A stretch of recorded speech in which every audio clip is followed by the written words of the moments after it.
It is always a kind of risk to discuss the political culture to which you do not belong. Well, we'll try to present it. What were the initial questions from which the research began? For Russian observers, the events that took place in Iran in July 2016 were paradoxical. First, what it was. Was it a kind of attempted rebellion or attempted coup d'etat? But if it was a kind of coup d'etat, if it was a kind of rebellion, well, it is obvious that it was poorly performed. Then, was it a failed coup d'etat? Was it a failed rebellion? Well, of course, in some respects, it failed, but the action by the armed group Sasnasrer led to the change of government in Armenia. Were the events the sign of president's unpopularity? Of course, president and the ruling groups in general were unpopular in Armenia, but they managed to keep the power, and they won the elections in April 2017. Was it a terrorist act? I know that this definition will meet arguments in Armenian audience, but in some respects it may, in some terms, may be described as a terroristic act. But nobody in Armenia admits the definition. Many people even think and perceive this term, terrorist act, as offensive when used towards Sasnasrer. And there were mass protests in support of the armed group. So, how can these paradoxes be explained? Well, our key assumptions were that there is a fierce debate on Sasnasrer, and the debate unveils some important implicit elements of self-understanding and self-description of Armenian society. The second assumption was that there are controversial frames of self-understanding, controversial ways of self-understanding and self-description. And these frames are in contention. And the third assumption was that the participants of the contention use their symbolic power to affirm their frame of understanding and defining the events associated with Sasnasrer. I'll ask my colleague Ivan to continue on the issues of methodology and the way we made the research.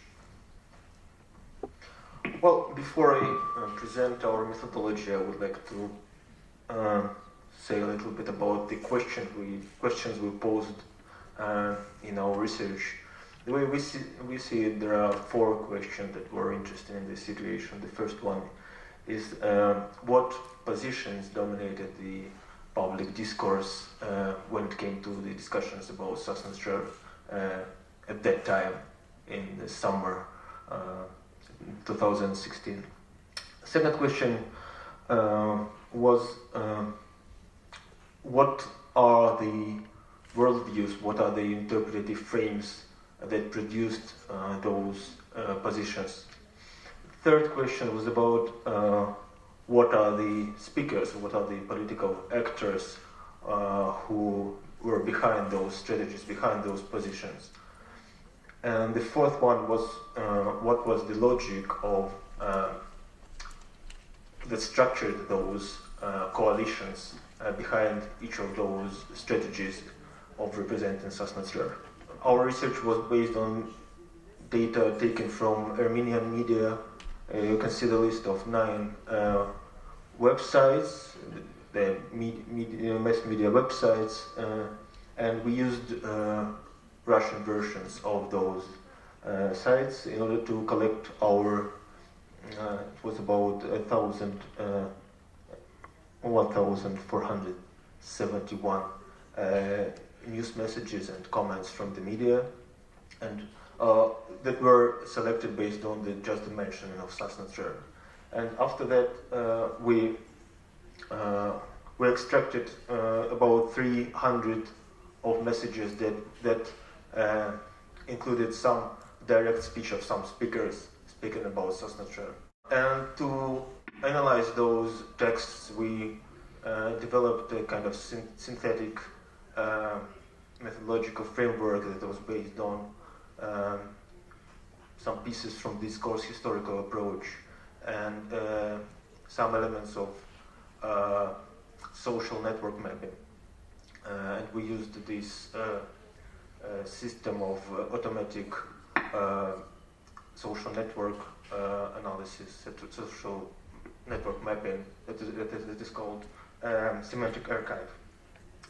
And our methodology can be described in 3 steps. The first one was to detect what were the discursive strategies behind each of those direct speech statements that we found in our corpus.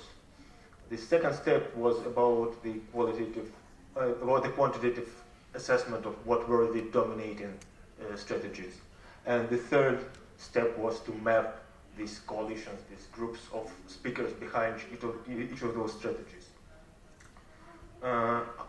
Before we present our results, I will speak a little bit about this concept of discursive strategies we used. In fact, this is the one we took from the DHA approach, discourse historical approach. And in this approach, discursive strategies are defined as more or less intentional plans of language use that are applied in order to achieve some social, political, or psychological goals. In our research, we've developed 4 macro strategies in order to structure this space of different positions about Sasnatcher. And those meta strategies are the strategy of approval, strategy of justification, of strategy of condemnation, and neutral strategy. So those are the strategies that describe what was the position of the speaker towards the events and towards the actions of the Sasnatcher group. And we've tried to describe those meta strategies as a set of smaller strategies. First, referential strategies, the strategies of naming social actors. And second, predication strategies, the strategies of attributing certain actions and qualities to social actors. And so basically the approval meta strategy was specified through the referential strategies of positive naming of the Sasnatcher group members and their actions, like the words like heroes and saviors, or the terms that could have that victimized those people, like victims or hostages, and pretty much the same is in the predication strategies. The key point in the approval of meta strategy is the positive terms that are used to describe the actions of the group. One more feature of the strategy of approval is this association of the speaker with the group when in the discourse the speaker uses we as a way to refer both to the members of the Sasnatcher group and to him herself. Then the justification strategy was kind of a middle strategy between the condemnation and approval, but it is more or less closer to the approval because it was the strategy of mitigation of negativity of the actions of the group. And the essence of this strategy is to represent their actions in more neutral way and to kind of mitigate the negativity of those actions. And the third strategy is the strategy of condemnation. Well, it is like the opposite of the approval strategy, meaning that the referential strategies of attributing negativity through words like terrorists or criminals are used. And the fourth strategy was called neutral strategy. We used that one in order to code messages for which we weren't able to define any clear strategic language use.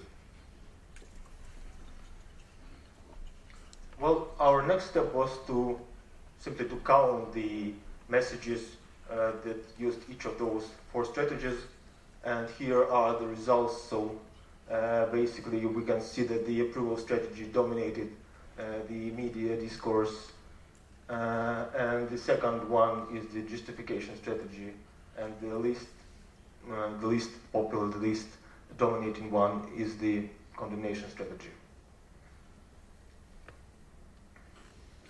And now we are getting to the third step, that is this mapping of the social networks of social actors behind each of those strategies. So we mapped coalitions, as we called them, behind each of the three main strategies. So this is how, I do understand that you can't see the details, it's just in order to show how exactly the process looks. So this is how it works. We have the list of speakers and list of organizations they are affiliated with, or just links between speakers, in order to better understand the social structures that are behind the discursive structures. Basically, we had no plan to look for some hidden information about those speakers, and we just our analysis started with the simple affiliations that are given in those media messages when the speaker is described. So let's get to the coalition of approval. How did this coalition of approval look like? So we can see about 7 main groups of in this coalition. The first group is this group of NGO activists, or especially we call it liberal NGOs, but maybe it's better to call them like civil or human rights NGOs, like Helsinki Civil Assembly, Helsinki Association, and Yerevan Press Club. The second group was this group of speakers who are close to the Heritage Party, including the leader of the party. The third one is the members and supporters of the Constituent Parliament organization. The fourth one is this group that we call the veterans of the political scene of Armenia of the first years of independence. The fifth one is this group of prominent diaspora speakers. Sixth one is the group of cultural figures, and 7 is just miscellaneous civil and political activists. As to the coalition of condemnation, we can see that it was the smallest one, in fact,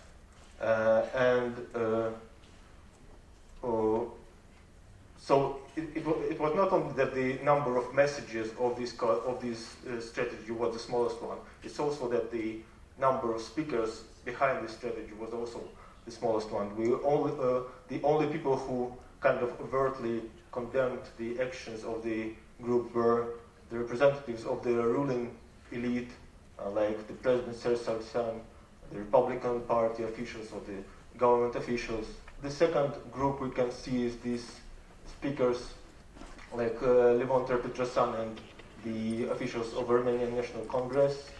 The third one is the speakers from the Prosperous Armenia Party. The fourth is the Nagorno-Karabakh National Assembly Deputy Balasanyan, who's kind of played a special role in the whole story about Sasnatsyar. That's why he's put like a separate speaker in this list. And the fifth one is this Union of Veterans of the Karabakh War, who also presented a kind of in the spirit of condemnation their statement.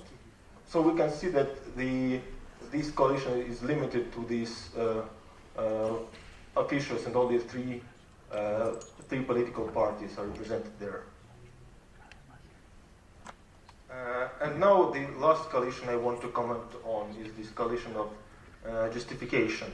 Well, a large part of this coalition overlaps with two other ones.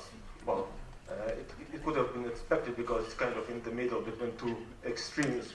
But what we found interesting is the speakers who were only in this coalition of justification. So those are the speakers who intentionally avoided any extreme statements about the group.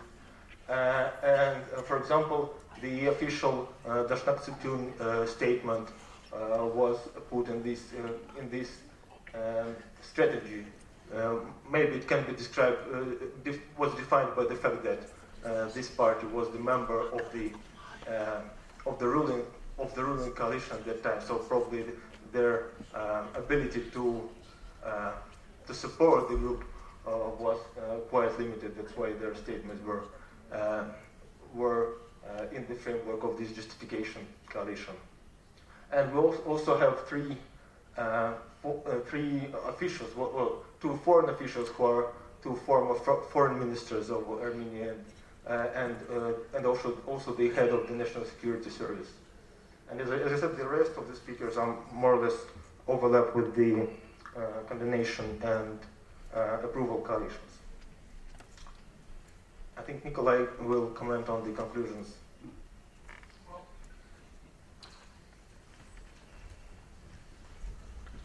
Thank you very much. Then we attempted to trace the social structure of different discourse, different coalitions. So the condemnation coalition mainly consisted of high-rank state bureaucrats, high-rank officials, members of the ruling parliamentary coalition, and the approval coalition mostly included liberal and nationalistic political parties and NGO representatives. Armenian diaspora members, artists, and some war veterans. The approval coalition dominated the media discourse, while the condemnation strategy was marginalized.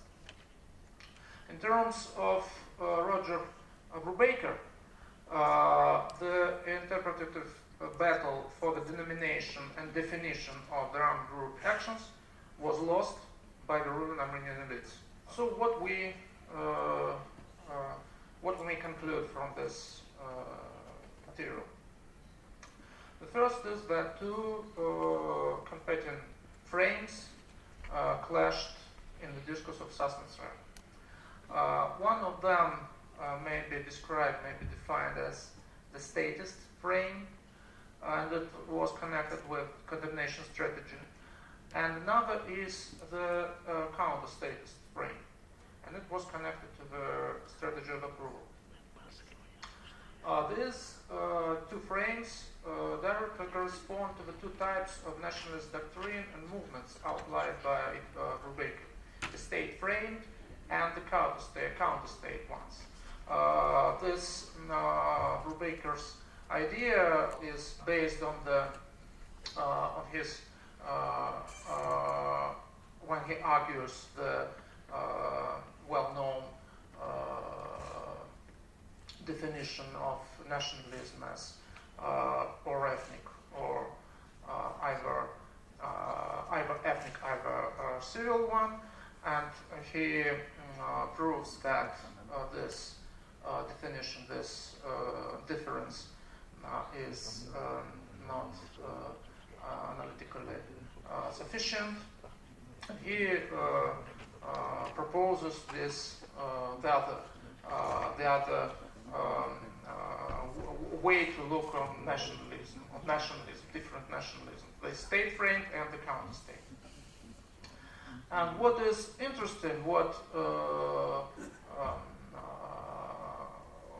differs the situation in Armenia from other nationalisms is that in this case, in case of discussion on Sasnatrev, both types of nationalism appeal to the same nation, the Armenian nation.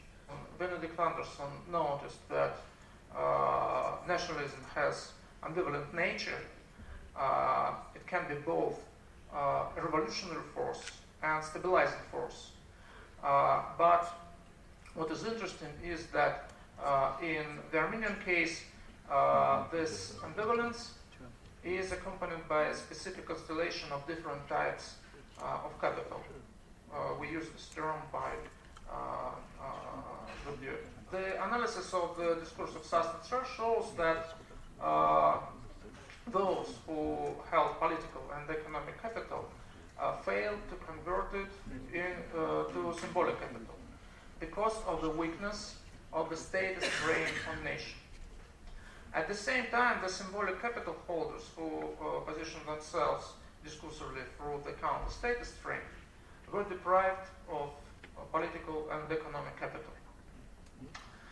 And this cleavage may be compared to the situation when there are two Armenian states, and one of them is based upon the legacy of the Soviet Republic, and the other, Artsakh,